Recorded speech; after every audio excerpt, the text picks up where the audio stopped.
Hey there, I'm Zak Cole, and after my last video with Pepper the Possum at Oakland Nature Preserve, a lot of you had questions that you wanted to ask, and I wanted to take some time to answer them, but I'm missing someone.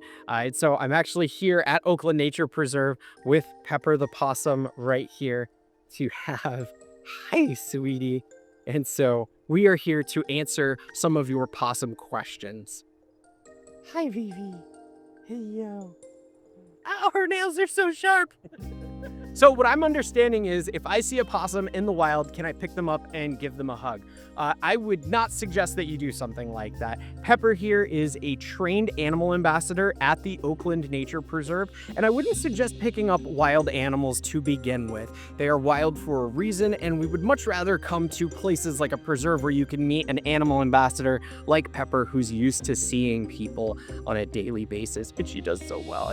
My heart melts. That's an opossum, sir.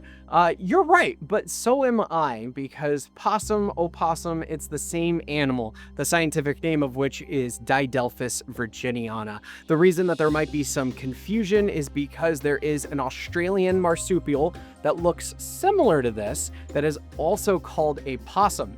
However, it's called a possum because people visiting Australia noted that it looked similar to that critter running around North America and decided to give it the same name. So sometimes people distinguish between possum and opossum, but using context clues, if I am holding this animal and I'm calling it a possum, it is a possum, or opossum, or Virginia opossum, or Didelphis virginiana. It's all correct. They carry babies, not rabies. Possums will carry babies on their back whenever they are traveling around, whenever the joeies, are old enough. And they do carry rabies. They can get rabies, but it's really uncommon. They have a lower body temperature than most other mammals, and that makes it really difficult for the rabies virus to actually incubate inside them. That being said, if you have a suspicion that an animal has rabies, don't go near it, and certainly don't go picking it up. Do all marsupials have this resistance to rabies? As far as we can tell, in North America, in South America, yes, all marsupials, which are all possums, do have this resistance to rabies due to their lower body temperature. There was a study done in South America where they tested 22 different possums for rabies. Of those 22, only one came back positive. So they can get rabies. It's a myth that they can't get rabies, but they do have a resistance to it. Now, most marsupials live in Oceania and Australia, and rabies doesn't exist there. The virus has never made it there. As far as we can tell, for the marsupials that are in Oceania and Australia, they probably do have a resistance to it. We just don't know for sure, and hopefully we'll never find out. Her claws are digging into my neck. It's okay. And eating asparagus. There is a I love the after effects of asparagus. My fiance loves it too. She frequently comments on it afterwards. Are they gone? Yeah. Okay. Children were around, and so we were trying to talk about something that would not interest them, and they didn't see the possum, so that worked out great. Next question.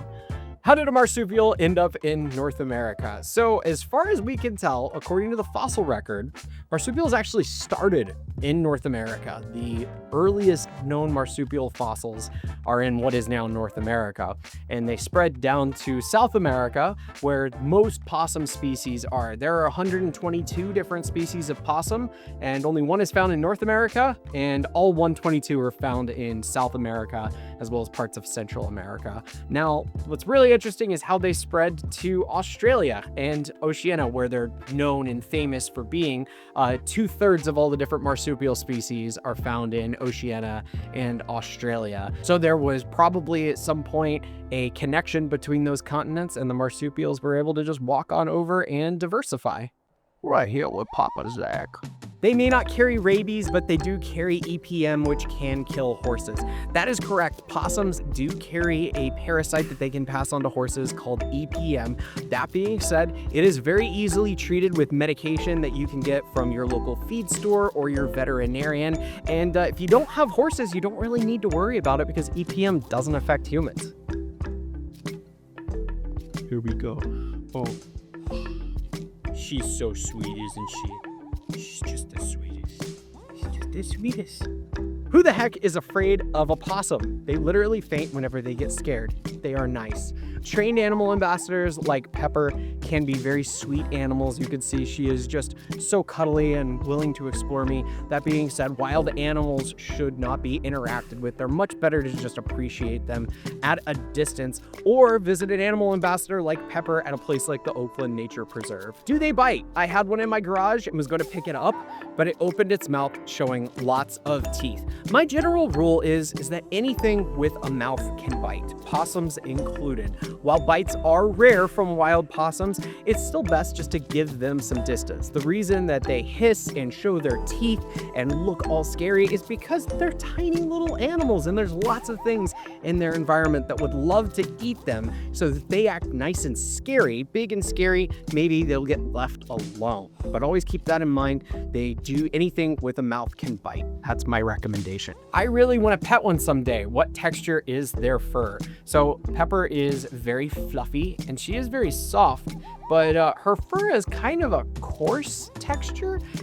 Probably the closest thing I would describe it as is like a wire-haired dog, like a Scotty. It's kind of a more coarse texture, but she is very soft and very fluffy, and obviously she's very, very, very cute. Her tail, on the other hand, which is right over here, her fleshy tail, has kind of a scaly texture. It kind of reminds me of a snake, but not as cold. I heard they don't have a long lifespan. Is this true?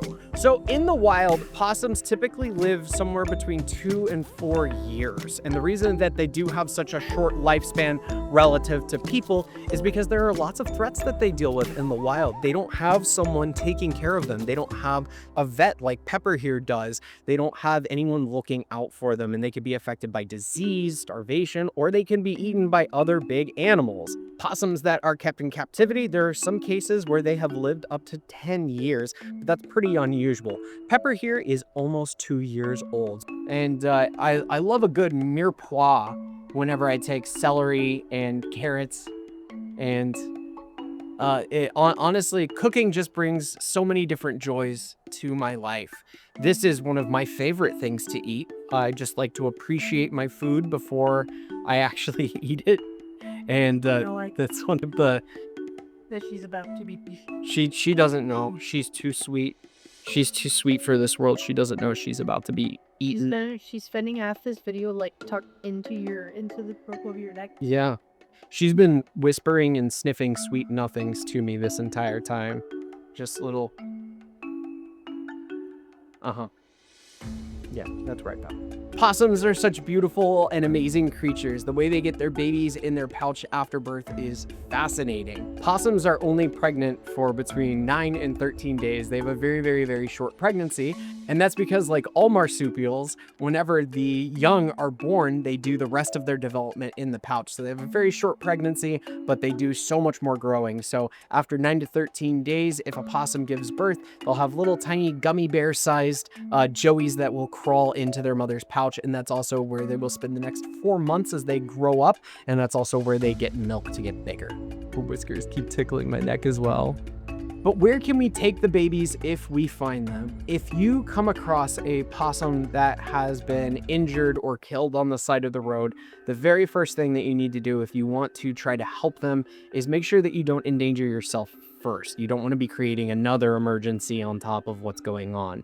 I would also suggest that if the possum is flattened or if it is covered in bugs, it's probably not going to be worth potentially endangering yourself. That being said, if you are able to pull over, the possum looks in good condition, is what we would call a fresh roadkill, then get out and you can check out the possum. A male is not going to have babies that need rescuing. A female will. I actually have a video on my TikTok. Here's a clip of it, of me actually rescuing some possums on the side of the road. And without their mother to keep them warm, we want to try to replace that. So collect them in either a towel or a jacket or a blanket, just something to wrap them up in. Put them in the heated seat of your car or sitting somewhere in the sun, not where they're going to get too hot, but we do want to keep them warm. And the next thing is to call your nearest wildlife rehabber. They're going to be the best at giving you instructions on what to do.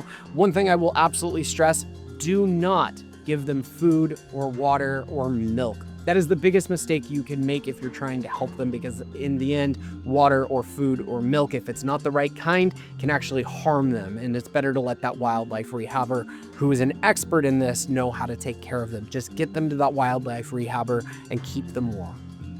And thank you for helping a wild animal. Her saggy mouth corners. Yeah, Pepper does have some saggy mouth corners here. That's just a part of getting older. You know, as humans develop, as we get older, sometimes our ears get bigger, our noses get bigger. Same thing happens with animals. Pepper's almost 2 years old, and because of that, she has kind of some jowls hanging down, just like what your dog might have, or maybe your grandma or your grandpa, or even your parents. I want one as a pet. So possums can be kept as pets. However, I would not recommend that.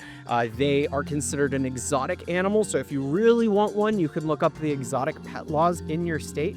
That being said, I don't know if I'd recommend it, because you don't know if those possums were taken out of the wild or if they come from a specific possum breeder. Instead, I would suggest just visiting places like the Oakland Nature Preserve. You can come and see animal ambassadors like Pepper here, or just go for a hike or go camping. You'll probably see one visiting your campsite. The tick part is not true. So in my last video, I did make the mistake of saying that possums love to eat ticks, and many of you corrected me on this, and it is my fault for not doing my research good enough, but that is correct. Possums do not prefer ticks. They will eat them, but it is not the major staple of their diet. Just goes to show that even experts can fall for myths sometimes, and we have to do our homework too. There's a siren. You can probably hear it. Someone has an emergency. Big one. They had too much pepper, maybe. I could never. I can't imagine that. It's just too much pepper. There's a part of me that's always like scared any animal that I'm handling, whenever they put their nose up to my neck, that they're just gonna latch onto my jugular and murder me, and it'd be like the cutest murder ever. There's not been an active case of rabies in most of the United States since the early 50s, so there you go. I think there's some CDC data that might disagree with you. Most people don't know possum's blood has a special protein, which is a natural anti-venom. Very impressive. So possums do have a resistance to some species of snake venom. For example, venom from crotalids, like the rattlesnakes that you've seen me handle, or vipers like cottonmouths and copperheads that we have here. Yeah, possums seem to be immune to their venom. However, they're not immune to all snake venoms. There's a group of snakes called elapids, which include cobras and coral snakes like what we have here in North America. Possums don't seem to be immune to their venom, as well as sea snake venom. It's all been tested, and they found out that possums are not immune to those kinds of venom. I have a short-tailed Brazilian opossum. Would she still be considered a marsupial? I don't think she has a pouch. So, Pepper here belongs to a group of possums called Didelphis, and short-tailed possums belong to a group called Monodelphis. And Monodelphis possums, short-tailed possums, do not have pouches. Instead, they have this kind of little pocket that the little ones live in as they're growing. Didelphis possums, like Pepper here, do have a pouch, and that's what their little ones live in. Even though they don't have pouches, your short-tailed possum is still considered a marsupial. So I'm Zak Cole, this is Pepper the Possum at the Oakland Nature Preserve, and thanks for checking out what makes Florida so wild. Special thanks to the Oakland Nature Preserve. If you're in Central Florida, you should really check them out. And thanks to my cameraman Zach, his wife Annalise, and my partner Rhea for their help. More videos at the preserve are on the way soon, so I'll see you on our next adventure.